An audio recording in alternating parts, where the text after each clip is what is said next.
അതിക്രൂരവും മൃഗീയവുമായ ഒരു കൊലപാതകത്തിന്റെ വാർത്ത കേട്ടാണ് കോട്ടയം നഗരം ഉണർന്നത്. രാവിലെ 8:15 എന്നത്തെയും പോലെ ജോലിക്കായി എത്തിയതായിരുന്നു ഈ വീട്ടിലെ വീട്ടുജോലിക്കാരിയായ രേവമ്മ. എന്നാൽ വീട് തുറന്ന് അകത്ത് കയറിയപ്പോൾ കണ്ടത് രക്തത്തിൽ കുളിച്ചു കിടക്കുന്ന വീട്ടുടമസ്ഥനായ വിജയകുമാറിന്റെയും ഭാര്യ മീരയുടെയും മൃതദേഹങ്ങൾ. അലറി വിളിച്ചുകൊണ്ട് പുറത്തേക്ക് ഓടിയ രേവമ്മ ആദ്യം വിവരം പറഞ്ഞത് സമീപത്തെ കടയിലെ ഒരു ചേട്ടനോട്. ജോലിക്കാരി എന്താട്ടോ പറഞ്ഞേ? ഇത്തരത്തിൽ അവിടുത്തെ ചേട്ടനും ചേച്ചിയും മരിച്ചു കിടക്കുവാണ്, നോക്കാവോ എന്ന് ചോദിച്ചു. അപ്പോൾ എത്ര സമയം ആയിക്കണോ ഈ സമയം? 8:15 അല്ലേ? അപ്പോൾ ചേട്ടനാണ് പോലീസിനെ വിളിച്ച് പറഞ്ഞേ? അതെ. തുടർന്ന് പോലീസ് 8:45 സംഭവ സ്ഥലത്തെത്തി.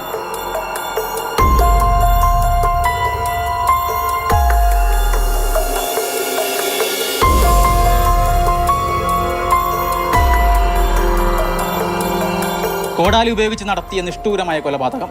മുഖത്ത് കോടാലി കൊണ്ട് പലതവണ മർദ്ദിച്ചിരുന്നു.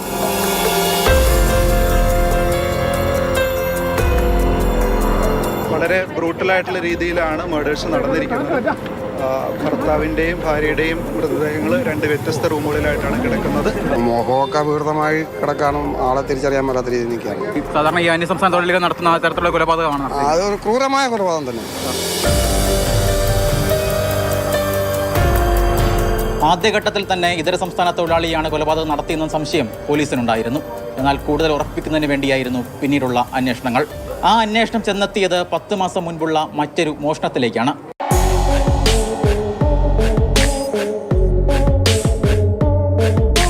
ഒരു 8 മാസം 9 മാസം അവിടെ ജോലി ഉണ്ടായിരുന്നു. ഇനിയിപ്പോൾ സാറിൻ്റെ ഫോണോ എന്തോ ഒരു കേസുണ്ടായിരുന്നു. അപ്പോൾ അവൻ ജയിലിലായിരുന്നു പറഞ്ഞത്. ഒരു ബംഗാളിയോ മറ്റേ ഇവിടെ നിൽപ്പുണ്ടായിരുന്നു. അപ്പോൾ അയാളുമായിട്ട് ഏതോ രസക്കേടുണ്ടായി, അയാളെ പറഞ്ഞു വിട്ടു. ഇനി അങ്ങനെയുള്ള വല്ല പ്രതികരണമാണോ ഇല്ലയെന്നൊന്ന് കൺഫേം ചെയ്തിട്ടില്ല. എന്നതാ വിവരം എന്നറിയാൻ മേല.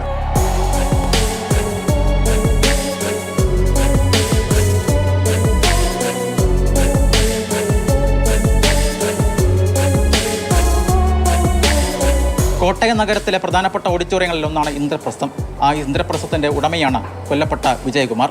ഏകദേശം 10 മാസം മുൻപാണ് അസം സ്വദേശിയായ അമിത്തിനെ വിജയകുമാർ ആ സ്ഥാപനത്തിൽ ഒരു സെക്യൂരിറ്റി ജീവനക്കാരനായി നിയമിക്കുന്നത്.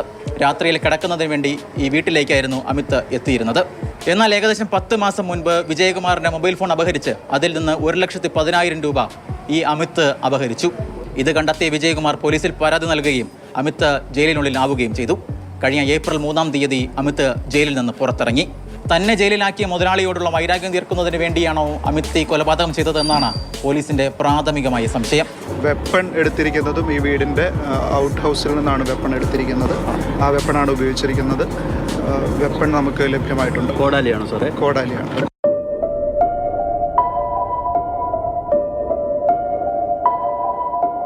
ഏകദേശം 10 അടിയോളം ഉയരത്തിലാണ് ഈ വീടിന്റെ മതിലുള്ളത്. റിമോട്ട് കൺട്രോൾ കൊണ്ട് പ്രവർത്തിപ്പിക്കുന്ന തരത്തിലുള്ളതാണ് ഈ വീടിൻ്റെ ഗേറ്റ് എന്ന് പറയുന്നത്. വീട്ടിൽ കയറാൻ പറ്റാത്ത ഒരു സാഹചര്യമുള്ളൊരു വീടാണ്. ഇനി ഇതെങ്ങനെ കയറിയെന്ന് അറിയത്തില്ല. CC ക്യാമറ വളരെയധികം ഉള്ളൊരു വീടാണിത്. പക്ഷേ അതിൻ്റെ ഹാർഡ് ഡിസ്ക് ഇല്ലല്ലോ. ഹാർഡ് ഡിസ്ക് കൊണ്ടുപോയി. ഈ വീടിനെ കുറിച്ച് കൃത്യമായിട്ട് അറിയാവുന്ന ആളാണ് ഇതിൻ്റെ പിന്നിൽ എന്നുള്ളതിൻ്റെ ഏറ്റവും വലിയ ഉദാഹരണമാണ്.